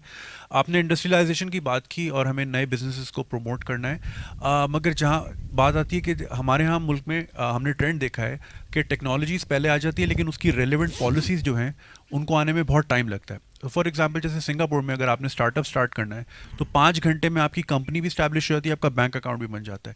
یہاں پہ ایک بہت بڑی فری لانسرس کی انڈسٹری ہے, ٹین ایجرس کی, جو A لیول کے بچے ہیں جو کہ بہت ریونیو جنریٹ کرتے ہیں کنٹینٹ رائٹنگ کر کے, بٹ سیڈلی وہ اپنا بینک اکاؤنٹ نہیں کھول سکتے. تو ایز آف بزنسز کے لیے تو یہ تو انڈیویجول لیول پہ ہو گیا. پھر ہم اگر آئیں بڑے بزنس پہ, ہم اکثر دیکھتے ہیں جی فلانے اسٹارٹ اپ پہ جی $24 ملین کی انویسٹمنٹ ہوئی. ان ریالٹی وہ ہوتا ہی ہے, وہ کمپنیز رجسٹرڈ ہوتی ہیں ایمسٹرڈیم میں, کولمبو میں, دبئی میں, کیونکہ وہاں پہ ایز آف بزنس بہت آسان ہے. اور وہ صرف پے سلپس جو ہوتی ہیں وہ والا پیسہ پاکستان میں آتا ہے, کیونکہ پھر اسٹیٹ بینک ان سے کوشچن کرتا ہے کہ انویسٹمنٹ آئی کیسے, اور پھر جب پیسہ آ جاتا ہے پھر وہ باہر جا بھی نہیں سکتا, آپ اپنے وینڈرس کو نہیں پے کر سکتے, تو بندہ پھنس جاتا ہے, وہ پھر وہ اپنا پیسہ باہر رکھتے ہیں اور باہر سے ہی گھماتے رہتے ہیں. تو ایز آف بزنس کے لیے کیا پالیسی ہوگی ہماری فیوچر میں؟ یہ کل میں نے میٹنگ اسی ای کامرس کے اوپر ہی کی ہے اور اس میں یہی چیزیں میں دیکھ رہا تھا کہ بجائے فیسیلیٹیٹ کرنے کے ہمارا سسٹم رک آفٹر ڈالتا ہے ان لوگوں پہ. یہی ہماری بیٹل ہے. یہ جو ایز آف ڈوئنگ بزنس کی آپ بات کر رہے ہیں نا, ہم نے اپنے ملک میں ہی آسانیاں پیدا کرنی ہیں. انفارچونیٹلی ہماری اتنی بلوٹڈ بیوروکریسی بن گئی ہے اور بھرتیاں کر دی گئی ہیں پولیٹیکل بیسس کے اوپر کہ وہ جو ہماری جن کو فیسیلیٹیٹ کرنا چاہیے جو یوزرز ہیں ان کے لیے مشکلیں پیدا کی ہوئی ہیں. تو وہ ہم پوری اس کے اوپر میں آپ کو اشور کر رہا ہوں کہ ہمارے اوپر پورا ہر روز ہم یہ بیٹل کر رہے ہیں آسانیاں پیدا کرنے کے لیے آپ کے لیے. اور یہ بالکل بات آپ نے ابھی ٹھیک کی کہ اس ملک کو تو ضرورت ہے کہ ہم باہر سے پیسے آئیں, ڈالرز آئیں, اور ہمارا اسٹیٹ بینک ان کے اوپر اتنی ریسٹرکشنز لگا دیتا ہے. جو ہم یہ کر رہے ہیں پلیز اس کے اوپر. صدیق جان, سر بات یہ ہے کہ ہم یہ دیکھتے ہیں کہ گو کہ آپ بہت زیادہ اجلاس بھی کرتے ہیں اپنے اسپوک پرسنز کے ساتھ, لیکن ہم یہ دیکھتے ہیں کہ ایک فیک نیوز آتی ہے اور وہ 2 سے 3 دن تک چلتی رہتی ہے. 3 دن بعد جا کے اس کا ریبٹل کیا جاتا ہے, اس کو کلیریفائی کیا جاتا ہے. 3 دن تک وہ فیک نیوز چلتی رہتی ہے. ابھی جو آپ نے جس طرح بات کی کہ سکون تو قبر میں ہوتا ہے, وہ چلتی رہی. جب یہ آپ کی سوشل میڈیا ٹیم نے کچھ تھوڑا سا کیا تو تب جا کے اس پہ تھوڑا سا اس کا اثر کم ہوا. ساتھ ہم ایک اور چیز دیکھتے ہیں کہ جیسے کیوں وہ سمجھتے ہیں قبر میں سکون نہیں ہے لیکن وہ جو اس کو رنگ دینے کی کوشش کی گئی وہ پھر آپ کو پتہ ہے. ہم نے دیکھا جب پنجاب میں شہباز گل صاحب تھے تو ان کا یہ تھا کہ جو چیز آتی تھی 2 سے 3 گھنٹوں کے اندر اس کا کم از کم کوئی چیز وہ سامنے آ جاتی تھی. اب مشوانی صاحب کوشش کرتے ہیں, لیکن کیا کوئی ایسی ٹیم نہیں بیٹھی پاکستان میں, پاکستان کی حکومت کے پاس, آپ کی پارٹی کے پاس, حالانکہ سوشل میڈیا پہ آپ کے پاس تو اتنے مفت میں کام کرنے والے لوگ ہیں کہ کوئی پارٹی اتنے بندے ہائر ہی نہیں کر سکتی شاید پیسوں سے. تو کوئی ایسا سیل ہونا چاہیے جو ایک طرح سے 24 گھنٹے کام کر رہا ہو, جو اس طرح کی فیک نیوز آتی ہے, جو چیز آتی ہے اس کو فوری طور پر اس کو کلیئر کیا جائے. پیمرا ہم دیکھتے ہیں, پیمرا کوئی کام اس طرح سے نہیں کرتا. تو اور آخری بات جو ایک اور کہنا چاہتا ہوں وہ یہ کہنا چاہتا ہوں کہ آپ نے جو کہا کہ جاب کریشن کے حوالے سے آپ نے کہا وہ جن 2-3 ان کو آپ نے شعبہ جات کو کہا, اس میں ایک چیز شاید آپ مس کر رہے ہیں, وہ آئی ٹی کی ہے. آئی ٹی پہ اب آپ کی توجہ آئی ہے, لیکن پچھلے 16 ماہ میں ہم نے اس طرح سے توجہ نہیں دیکھی. اگر میں آپ کو ایک چیز بتا دوں کہ آپ یہ دیکھ رہے ہیں نا کہ ایک بہت زیادہ ٹرینڈ آ رہا ہے کہ بہت سارے اینکرز یوٹیوب پہ آ گئے ہیں. شاید یہ لگتا ہے کہ ان کو آزادی ہے یوٹیوب پہ اس لیے آ رہے ہیں, ایسا نہیں ہے. یوٹیوب بہت اچھا پے کرتا ہے. مطلب میں اگر آپ کو بتاؤں 3 اینکرز کا 2 ماہ میں $71,000 نومبر اور دسمبر میں 3 اینکرز کے 2 ماہ میں, مطلب یوٹیوب بہت اچھا پے کرتا ہے, اسی لیے بہت لوگ یوٹیوب پہ آ رہے ہیں یا ڈیجیٹل میڈیا سوشل میڈیا پہ. تو یہ آئی ٹی کو آپ جاب کی طرف بھی آ جانا چاہیے یوٹیوب پہ. بالکل. تو بات یہ نہیں یہ بالکل. تو بات یہ ہے کہ اگر 2-3 تو میرے خیال میں وہ دیتے ہوں گے پیسہ اپنے آپ کو یوٹیوب پہ لانے کے لیے, جو میں نے دیکھے 2-3. تو بہرحال آئی ٹی کو بھی آپ کو بہت زیادہ فوکس کرنا چاہیے. آئی ٹی پارک جو ہیں ڈویژن لیول پہ, اس کے ذریعے بھی بہت کم وقت میں بہت زیادہ نوجوانوں کو آپ جو ہے وہ جابز اور یہ چیزیں دے سکتے ہیں. ٹھیک, اور کوئی لاسٹ؟ جب بولو ویسے ہی بول دو. Excuse me, sir. Sir, this is Vikas from Business Recorder. FATF review is coming up next month. It's our final review. Do you think we can make it? دیکھیں ایف اے ٹی ایف کا problem یہ ہے کہ کچھ ہوگا نہیں, یعنی ہمیں وہ ایک پریشر ٹیکٹکس ہیں پاکستان کو کمپلائی کریں گے. دیکھیں جب آپ کا پرابلم یہ ہے کہ جب ایک ملک خسارے میں ہوتا ہے, بورو کرنا پڑتا ہے اس کو اپنی ایگزسٹنس کے لیے, تو پھر یہ ہم ان پریشرز کے اندر پھنس جاتے ہیں. ایک طرف آئی ایم ایف ہے, ایک طرف ایف اے ٹی ایف ہے, یہ کرو تو ادھر آئی ایم ایف, تو یہ ہے تھوڑی دیر کے لیے, لیکن اس سے ہم نکل جائیں گے. لیکن F A T F danger نہیں ہے, بس ایک قسم کا پریشر ٹیکٹکس ہے ہمارے پہ. جی ہاں عمران.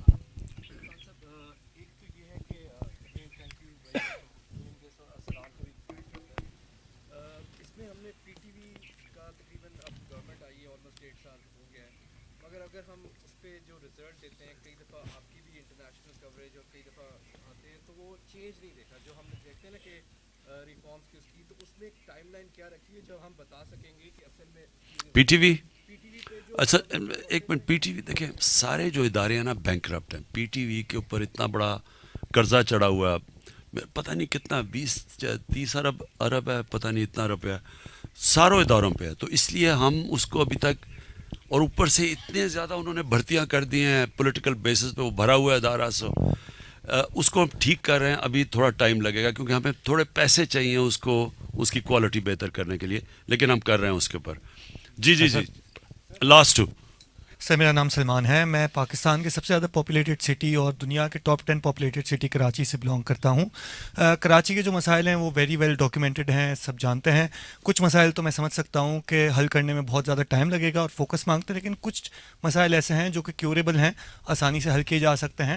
جیسے کہ پچھلے سال ہیلتھ کیئر کے پر تو بھی کام کیا جا رہا ہے, لیکن ہیلتھ پریونٹیشن جو ہے اس کے اوپر نہیں کیا جا رہا ہے. ڈینگی گندگی کی وجہ سے سب سے زیادہ جو ہے النیسز اور موٹیلٹی ہوئی ہیں.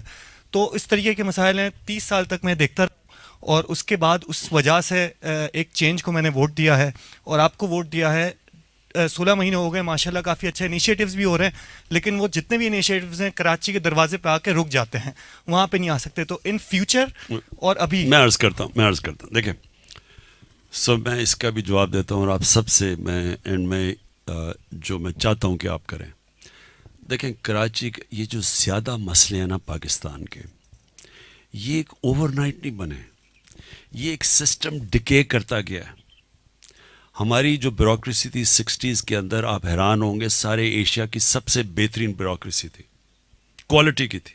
یہ ڈکے کرتے گئے آہستہ آہستہ, اور جو اصل ڈکے آئی ہے وہ 1985 کے بعد آئی ہے. نان پارٹی بیس پہ جب الیکشن ہوا اور جب سے یہ پیسے کی سیاست شروع ہوئی, لوگوں کو خریدنا شروع ہوا, تب سے ہم نیچے جاتے رہے ہیں. آپ کو پتہ ہے مڈ 80s تک ہم سارے سب کانٹیننٹ میں سب سے آگے تھے ہیومن ڈیولپمنٹ پہ, اور پھر ہم نیچے چلے گئے. ٹھیک, یہ چیزیں ایک اوور نائٹ نہیں ٹھیک ہو سکتی. میں لوگوں کو, مجھے ہر جگہ وہ ٹی وی کیمرہ والا وہ چلا جاتا ہے کہیں, اچھا جی مدینہ کی ریاست نہیں آئی, تو ان کو یہ نہیں پتا کہ مدینہ کی ریاست میں پہلے چند سال بڑے مشکل وقت سے گزرے ہیں. یہ چینج کبھی بھی پاسبل ہی نہیں ہے, کیونکہ دیکھیں چینج کے 2 چیزیں, ایک تو آپ کو ادارے بدلنے پڑتے ہیں, لیکن ایک مائنڈ سیٹ چینج ہوتا ہے, میریٹوکریسی کا مائنڈ سیٹ آتا ہے. آہستہ آہستہ لوگوں کو سمجھ آتی ہے کہ معاشرے میں چینج. یہ یاد رکھنا کہ یہ جو ایک پورا مافیا بیٹھا ہوا ہے, جو ہر روز صرف ڈرا ہوا ہے کہ اگر یہ کامیاب ہو گئے تو یہ جیلوں میں چلے جائیں گے, یہ ہر روز ایک پورا یونائٹڈ ایک ہی نیریٹو پروموٹ کرتے ہیں کہ کیا ہاں تباہ ہو گیا ملک, یہ ہو گیا, پہلے ملک تباہ کر کے چھوڑا, اور پہلے دن سے شروع ہو گئے کہ گورنمنٹ فیل ہو گئی ہے. پہلے دن سے انہوں نے مجھے تقریر ہی نہیں کرنے دی پہلے دن. یہ اتنے ڈرے ہوئے ہیں. آپ سب کو میرے دیکھیں, یہ بڑا امپورٹنٹ ہے آپ کے لیے سمجھنا, کیونکہ یہ آپ کی فیوچر کی جنگ ہو رہی ہے. یہ آپ کے لیے ہے. اگر یہ ملک اٹھتا ہے, میں آپ کو یقین دلاتا ہوں کہ یہ ملک میں جو پوٹینشیل ہے, یہ جو ٹیک آف کرے گا, دیکھیں ہماری اسٹریٹجک لوکیشن ہی ایسی ہے کہ یہ ملک سب کو پیچھے چھوڑ جائے گا. اس کی جو چائنا کے ساتھ لنکیجز ہیں اور ہماری جو ریلیشن شپ ان سے, وہ سب سے دنیا کی تیز ترین بڑھ رہی ہے اکانومی. پھر ہماری جو سارا اسٹریٹجک مسلمان دنیا میں, یہ کسی دن یہ نریندر موڈی جائے گا اور ہندوستان میں سین گورنمنٹ آئے گی تو وہ بھی اتنی بڑی مارکیٹ, دنیا کی 2 سب سے بڑی مارکیٹس ہیں. امپورٹنٹ چیز آپ کو ریئلائز کرنی ہے کہ یہ جو گورنمنٹ ہے یہ آپ کے لیے لڑ رہی ہے. میں تو اپنے گھر میں رہتا ہوں, میں تو اپنے خرچے برداشت کرتا ہوں, میرا تو کوئی کیمپ آفس بھی نہیں ہے. مجھے تو اگر گورنمنٹ نہ ہو تو میں اپنے گھر مجھے تو فرق ہی نہیں پڑے گا میری زندگی کو. سو امپورٹنٹ, میں کوئی فیکٹریاں نہیں بنا رہا, میرے رشتہ دار کوئی بزنسز نہیں کر رہا ہے, میں کوئی سو ہمارا صرف ایک ہی کنسرن ہے کہ ہم اپنے ملک کو اٹھائیں. نہیں تو میں پالیٹکس میں نہ آتا, میرے پاس سب کچھ ہے. آپ کے لیے بڑا امپورٹنٹ ہے کہ آپ کو سپورٹ کرنا چاہیے اس گورنمنٹ کو, کیونکہ ہمارا مافیا سے مقابلہ ہے, میڈیا پہ پیسہ چل رہا ہے. یہ ایسے نہیں ہے کہ ہر روز شام کو وہ ایک سے شروع ہوتا ہے اور وہ سارے شروع ہو جاتے ہیں, ایک چیز لیتے ہیں, جی ملک تباہ ہو گئے, مارے گئے, برباد ہو گئے. یہ اچھا جی وہ اچھا جی بتائیں مہنگائی ہے, وہ کہتا ہے جی ہاں مہنگائی ہے, کدھر ہے جی نیا پاکستان. یہ پوری پلاننگ سے ہو رہی ہے. آپ کو پہلے پوچھنا چاہیے مہنگائی ہوئی کیا ہے, کس کی وجہ سے مہنگائی ہوئی ہے. سو آپ ہیں جو نیریٹو اس کا بلڈ کریں گے. آپ کو یہ گورنمنٹ سے یہ پوچھنا چاہیے کہ کوئی گورنمنٹ کے اندر ہم تو کوئی ایسی چیز نہیں کر رہے کہ ہم اپنی کوئی ذات پہ لگے ہوئے ہیں. میں تو پرائم منسٹر ہاؤس میں نہیں رہتا, ہم نے اپنے خرچے کم کر دیے ہیں. فیڈرل گورنمنٹ نے 40 ارب اپنے خرچے کم کیے ہیں. ہمارا کوئی منسٹر اس وقت, اگر کوئی بھی ہمارا منسٹر کرپشن میں ہے, آپ مجھے بتائیں, آپ کو پتہ میں ایکشن لوں گا, کیونکہ میں نہیں کرپشن کر رہا. تو اگر میں نہیں کر رہا, میں کسی اور کو کرنے دوں گا. اور ہمارے مخالف کون ہیں؟ سارے ملک کے کرپٹ ترین لوگ ایک طرف ہیں. کہیں دنیا میں آپ نے یہ مذاق دیکھا ہے کہ سارے باہر بیٹھے ہوئے ہیں آج لنڈن میں, اربوں روپے کی پراپرٹیز میں بیٹھے ہوئے ہیں, ایک آدمی نہیں بتا سکتا کہ پیسہ کدھر سے آیا. انہوں نے ابھی تک ایک ڈاکیومنٹ نہیں دی کہ یہ پیسہ پاکستان کدھر گیا. میں نے 10 مہینے سپریم کورٹ میں باہر سے اپنی پراپرٹی بیچ کے پاکستان پیسہ لے کے آ رہا ہوں. 10 مہینے میں نے سپریم کورٹ کو 60 ڈاکیومنٹس دی. 40 سال پرانا کون سا کانٹریکٹ تھا کرکٹ کا, حالانکہ میں تو کرکٹر تھا, میں تو پبلک آفس ہولڈر نہیں تھا. اس کے باوجود میں نے ساری منی ٹریل دی کہ پاکستان پیسہ لے کے آ رہا ہوں. انہوں نے ایک ڈاکیومنٹ نہیں دی کہ پیسہ باہر کیسے گیا. تو یہ سارا چوری کا پیسہ ہے. سب کو پتہ ہے کہ انہوں نے سب نے چوری کی ہے. دونوں بڑے گھر لگے ہوئے ہیں, بزنسز ان کی دیکھیں, ان کی آپ جو چیزیں آپ دیکھ رہے ہیں, جس طرح کی انہوں نے پیسہ لوٹا ہے. یہ ایک شہباز شریف کے ایک جو کیش بوائے تھا, ایک کیش بوائے نے 40 ارب روپیہ 5 سال میں باہر لے کے گیا ان کے لیے, ایک آدمی نے. پتہ نہیں کتنے اور کیش بوائز. تو ان کے ساتھ مقابلہ ہے. ہم جیتتے ہیں, پاکستان جیتتا ہے. اگر ہم ہارتے ہیں تو یہی چور واپس آ جائیں گے, جنہوں نے اس ملک میں 10 سالوں میں 4 گنا زیادہ قرضہ چڑھایا, یہ واپس آ جائے گا. اسی آپ کی جنگ ہے. اور اس لیے میں یہ ارسلان آپ کو یہ کہوں گا کہ آپ بھی اور شہباز, یہ جو نیریٹو بلڈنگ ہے, یہ باقاعدہ لوگوں کو فیک نیوز کیا نکل رہی ہے, کیا یہ جو اتنی زیادہ انہوں نے افراتفری پھیلائی ہوئی ہے, آپ پلیز اس کے اوپر زیادہ ان کو فیڈ کریں. کیونکہ آپ کا سب کے اوپر, دیکھیں ہم کبھی بھی نہ یہ پی ٹی آئی کامیاب ہوتی ہے اگر ٹریڈیشنل میڈیا پہ ڈپینڈ کرتے. سارا آپ ہماری سوشل میڈیا کی وجہ سے ہم اٹھے ہیں, اور ابھی بھی آپ نے اس کو پراپ اپ کرنا ہے سوشل میڈیا نے, کیونکہ یہی فیوچر ہے پاکستان کی. Thank you.